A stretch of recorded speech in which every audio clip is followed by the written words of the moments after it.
The definition of safeguarding that I had before and what I've learned these past 2 days is totally different because initially my definition was about safety and security, but now I understand that it has to do more with our interaction with people and preventing or responding to any harm that can happen as a result of that interaction with the people you work with. My understanding of safeguarding has been improved compared to what I understood before.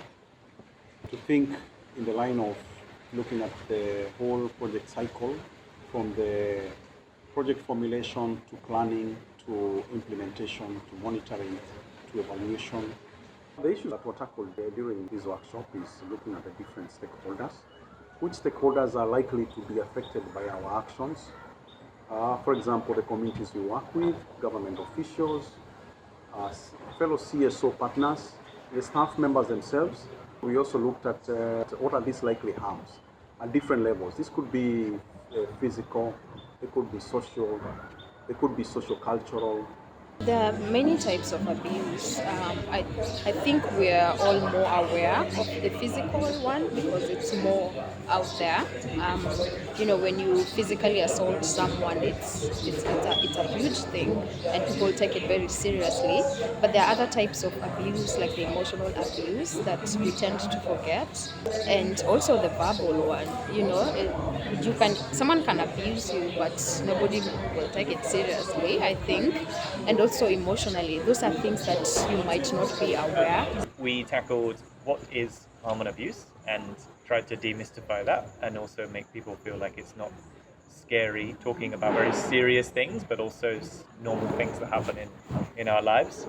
We talked about who we are involved with in safeguarding, so who are the people that we work with, and into lots of detail. So not just communities and staff, but within the staff, within the communities. Are there groups that are more powerful, groups that are less powerful?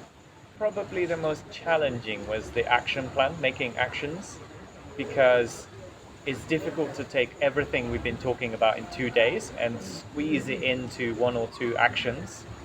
And also, people are thinking of many different things. So I think the action plan was maybe the most challenging for everyone, including me.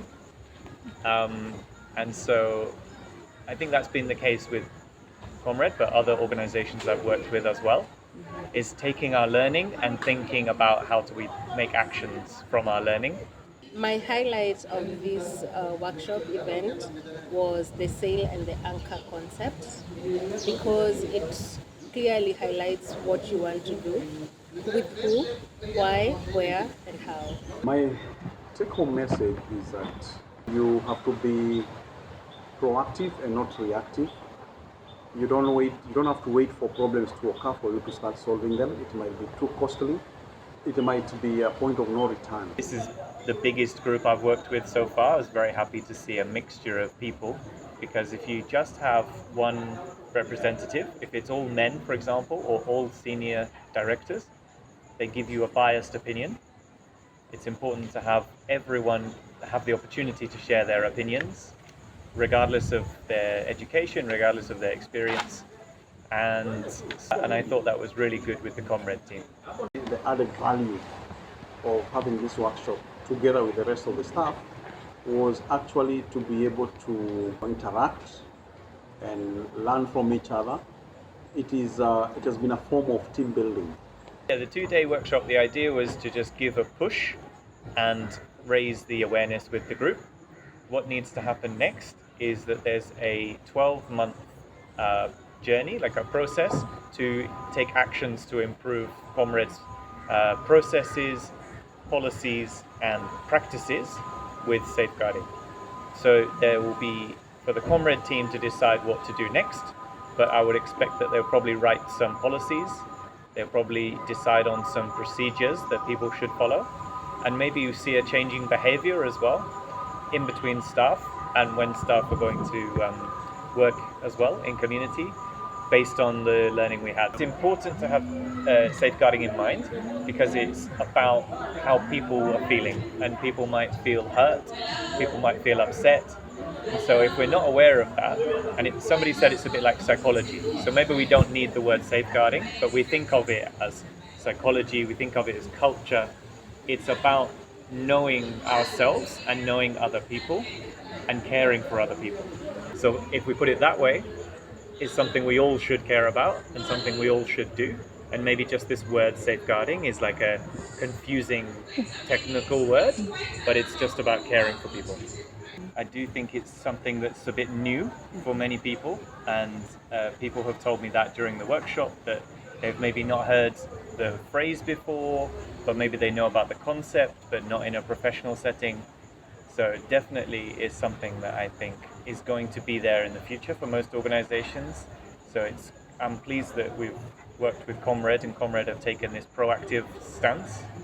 And in the future, I think other organizations will need to as well.